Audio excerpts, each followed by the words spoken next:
Hello and welcome to my channel. I'm Isaac the Grim. This is Thomas Was Alone. It's a game I've played before. I find it very, very enjoyable, and we're going to do a silent play of it. So it's very narrative driven, so this is why I'm not going to speak through it. It's just going to be me doing horrid platforming and you listening to the game itself.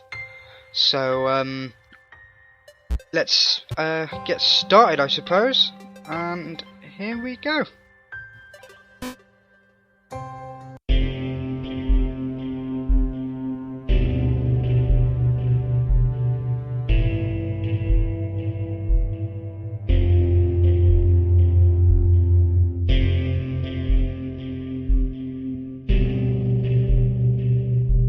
Thomas was alone. Wow, a weird first thought to have.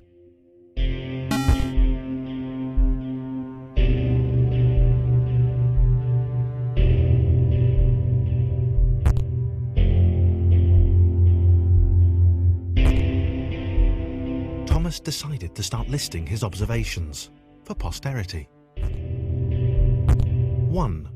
The whole alone thing. 2. Portals. They led somewhere.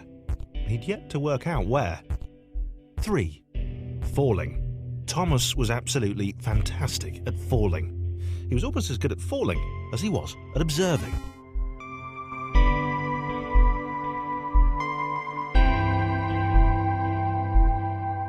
Okay, interesting. Thomas couldn't fall past this block.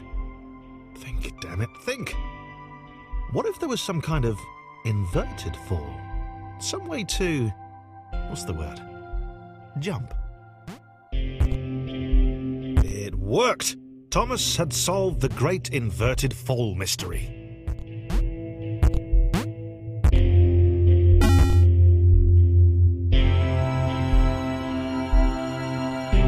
A big jump. But Thomas noted there was no real danger in missing it. The world didn't want him to fail here. It was pushing him, but gently.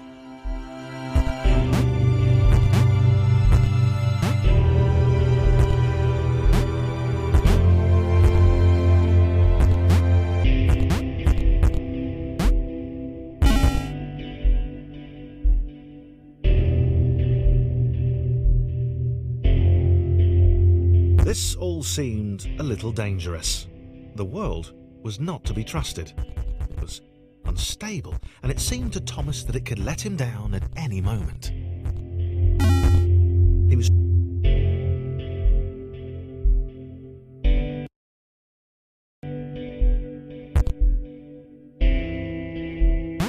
Thomas wondered whether the portals were actually taking him anywhere.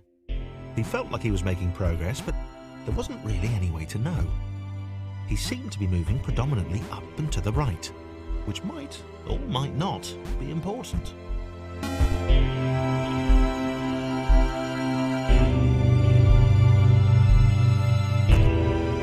It might have been paranoia again, but Thomas could have sworn the world was becoming more complicated. It always seemed to be one step ahead of his skills. It had been designed just for him. He wondered why. Was the world testing him? No, too obvious.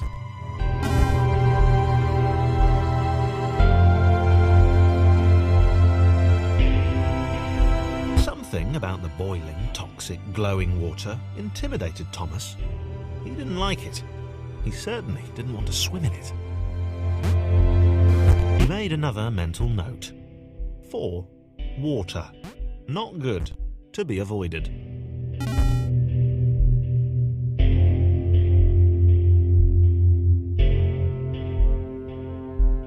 The loneliness was getting to Thomas. No amount of observation or obsessive note-taking could combat that.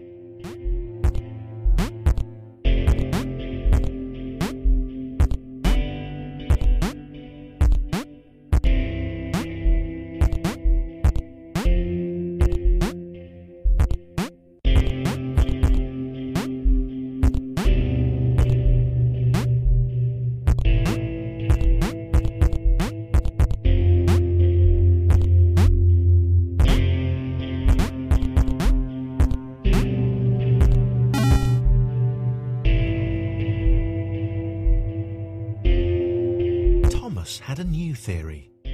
The world was training him. He could feel himself getting smarter. There was the mental list to consider. Over the minutes and seconds since his spontaneous generation, he'd become a pretty skilled jumper. He was evolving. He just wished he had someone to share it with.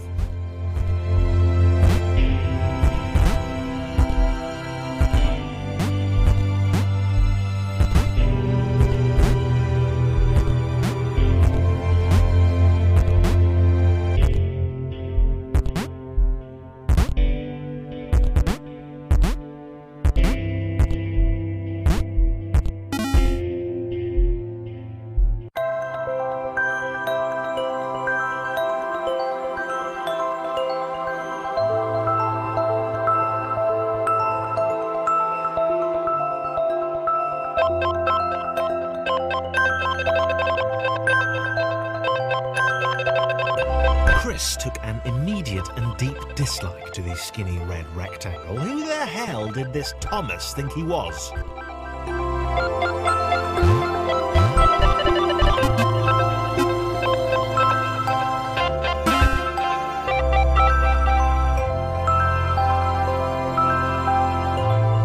Chris had been doing fine.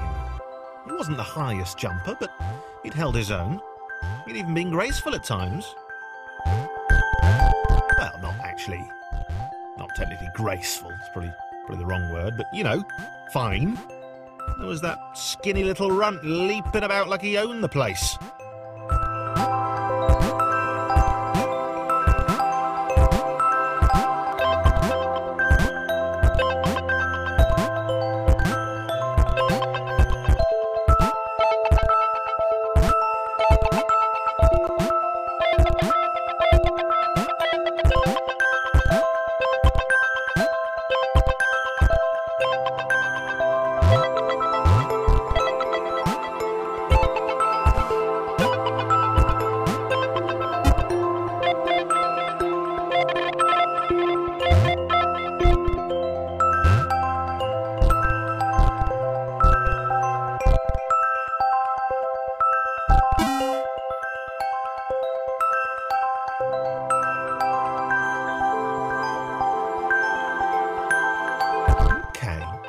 Was more like it. A glowy white thing. Only Chris could get to it, which of course made it all the more enticing. What would it do? What new opportunity might this switch open up to him?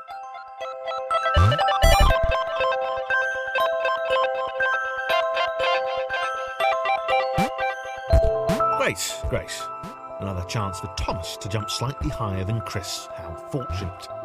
Seriously, this made the whole switch pressing thing entirely worthwhile.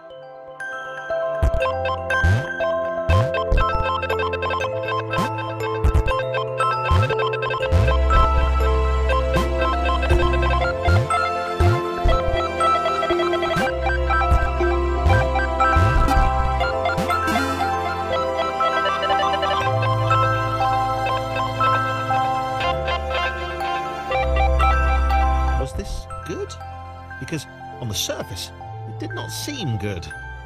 Chris was pretty scared. Little Red seemed fine, happy to be on his merry little adventure. Chris couldn't shake the feeling that things had taken a significant turn for the worse since Thomas had joined in. Sure, he'd been able to piggyback his way to ever so slightly higher platforms, but where had that got him? Well, to ever so slightly higher platforms, which was sort of his point.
with pure hatred. He seemed so very happy at their situation. Friends together, a brave fellowship of quadrilaterals on a quest for greatness. That would be fine. But it was all the obvious observation that Thomas was doing which grated. Every time they saw something vaguely new, Chris would hear a satisfied little from the vaulting idiot. He hoped the next portal would split them up, if only for a few levels.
John knew. He knew that this was his chance, a moment to shine. This was game day.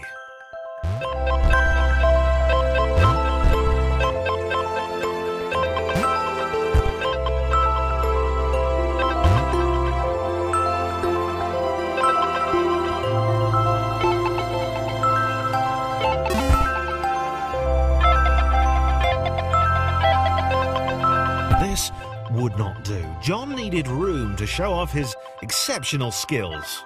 As it was, he was trapped on the wrong side of these little dot things. Where'd they come from, anyway?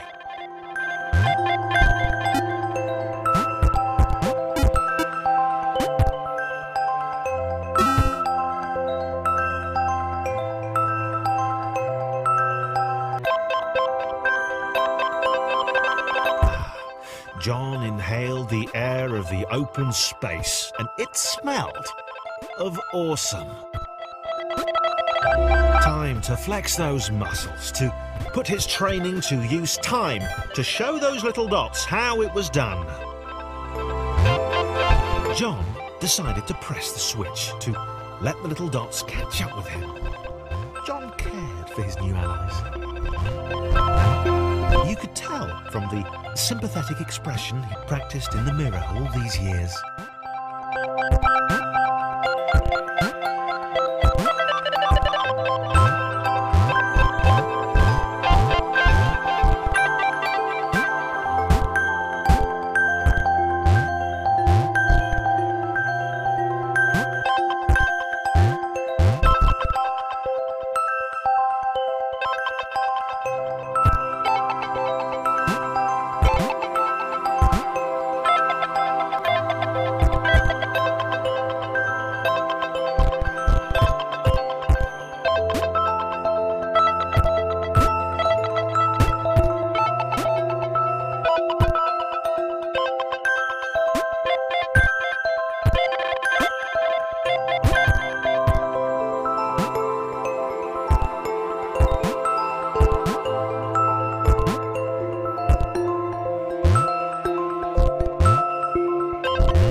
happy to keep helping.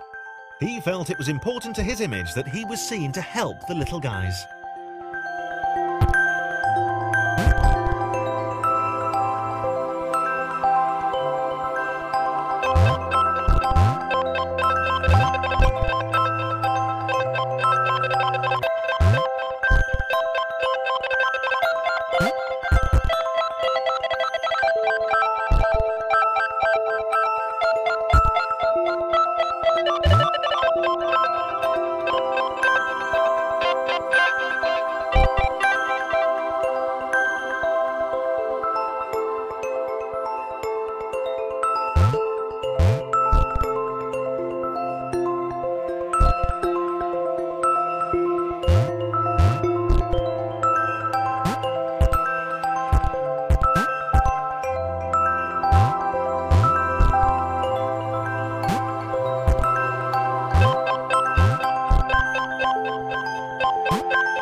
So much either.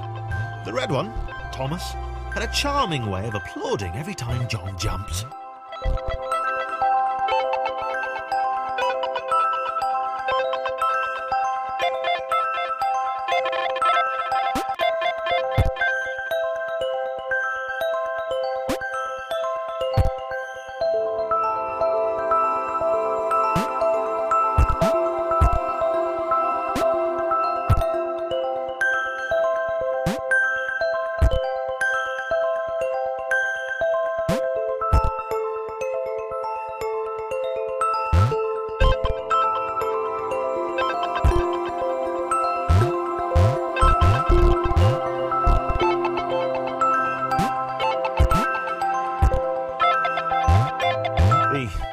Orange one was less immediately likeable, but his unremitting cynicism and tutting amused John.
Interesting. A floating target. This would require coordination, balance, and timing. John was sure the dots would be lost, but he was happy to guide them to triumph.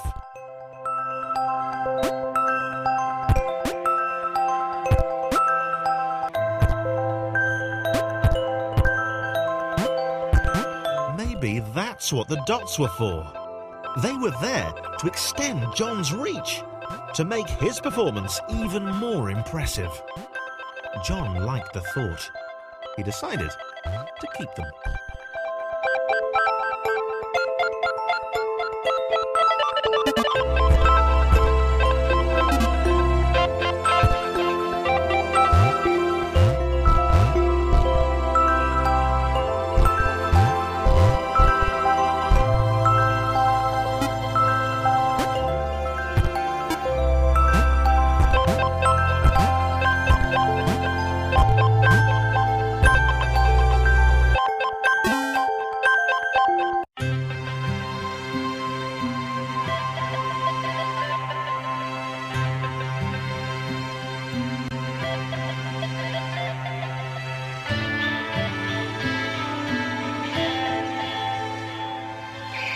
So, this was how Claire would die. She knew it would happen eventually. She was rubbish at jumping, and she moved slowly. She felt a little like her continued existence was breaking some kind of natural order. The crumbling pillar was a dramatic death, she supposed. Wait, what? Claire couldn't shake the feeling that she was not, in fact, dead. It was at that moment that Claire realised she had superpowers.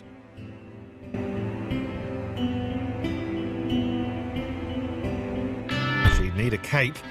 There was no getting around that. You couldn't be a superhero without a cape. Claire didn't want confusion. If you saw a cape, that made matters clear. You knew what you were dealing with.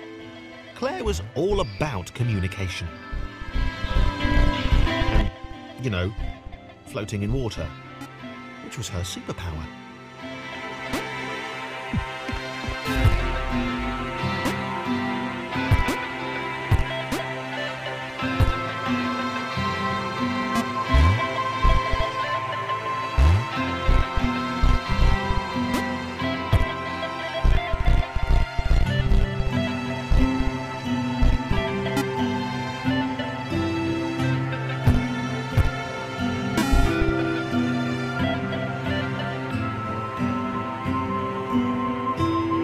Right!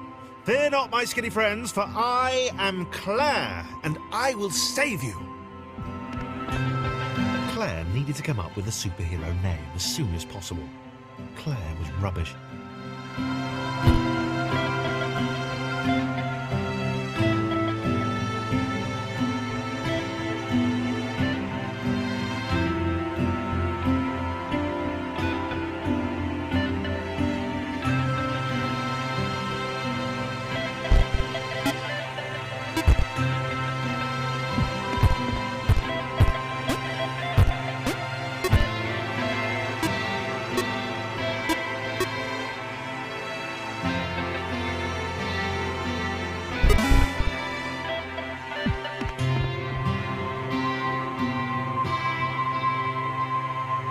Claire arrived just in time, which was, of course, the perfect moment for superheroes to arrive.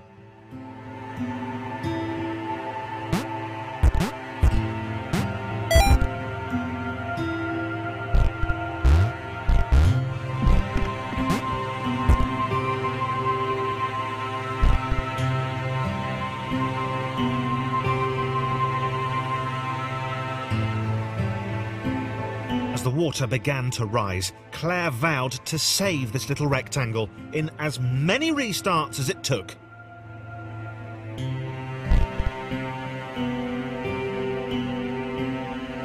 Claire wondered if Thomas would make a good sidekick. Or was she more the lone Avenger type? She liked that. The sole hero in a world of rectangles and conveniently placed pools of toxic water.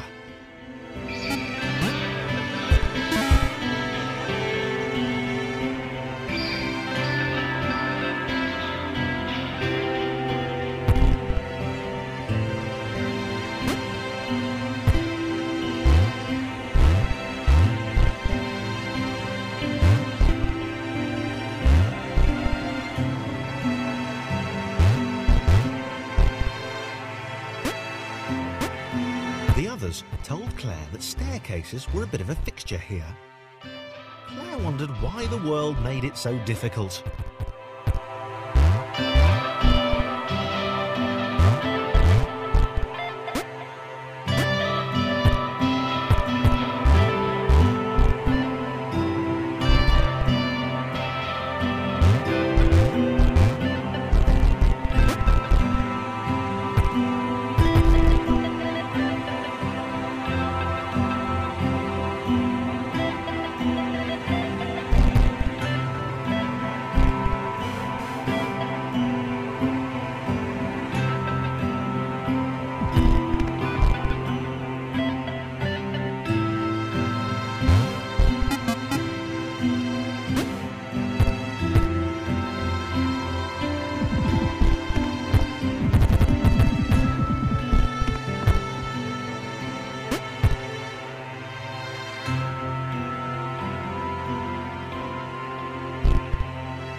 Probably needed a nemesis, a villain who would show their true colours at the worst possible moment, hurting all she held dear.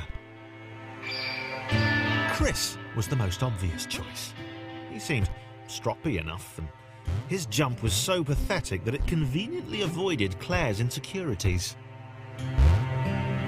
Yes, Chris. Diabolical Chris.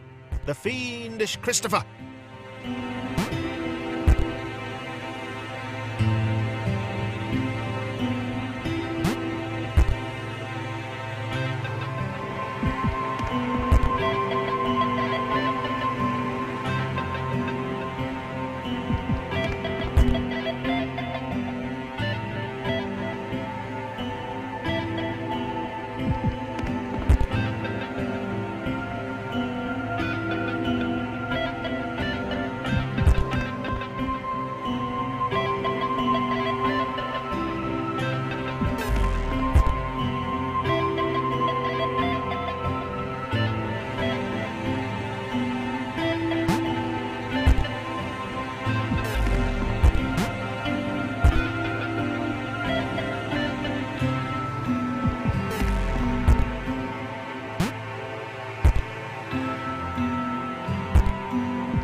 Gone? Was he off somewhere, plotting Claire's downfall? If Claire was honest, and she had to be because she was a superhero, this was a troubling turn of events. Still, there were reasonably sized bodies of water to cross.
platforms over water, eh? Claire's newly heightened senses told her that there were multiple paths across with various possible configurations of the little posse.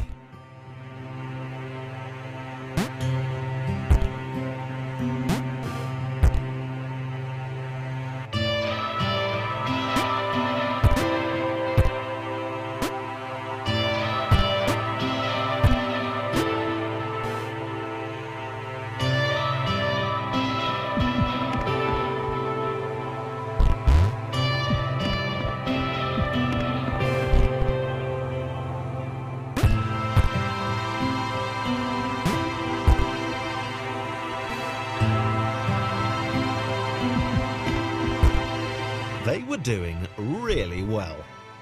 Claire hoped she could get them all across. John was fully aware he could do this alone. Thomas hoped he'd never have to.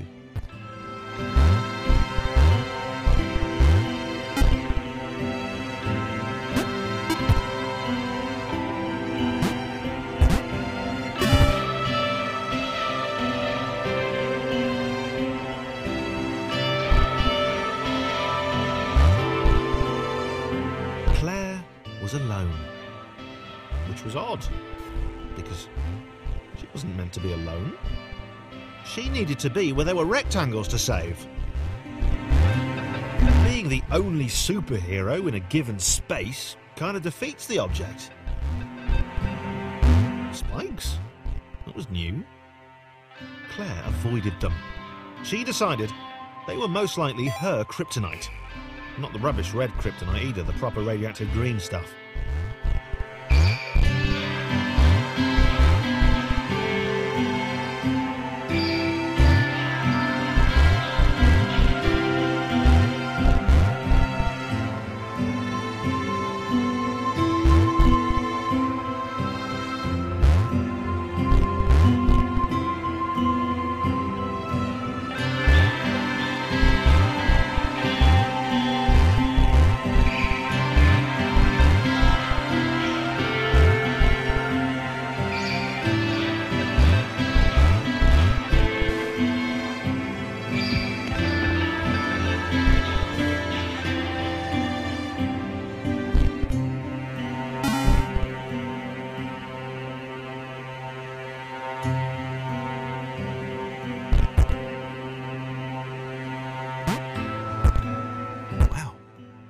Deja vu. The world was repeating, and this time Thomas was here. Claire felt something had gone wrong. There was a disturbance in the Force. Something had altered the Matrix. The world was reacting to their progress. It was amassing its forces. It was plotting against them. Claire finally had a nemesis.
Okay, we're gonna leave it there, and I'll see you next time for more silent plays of Thomas Was Alone.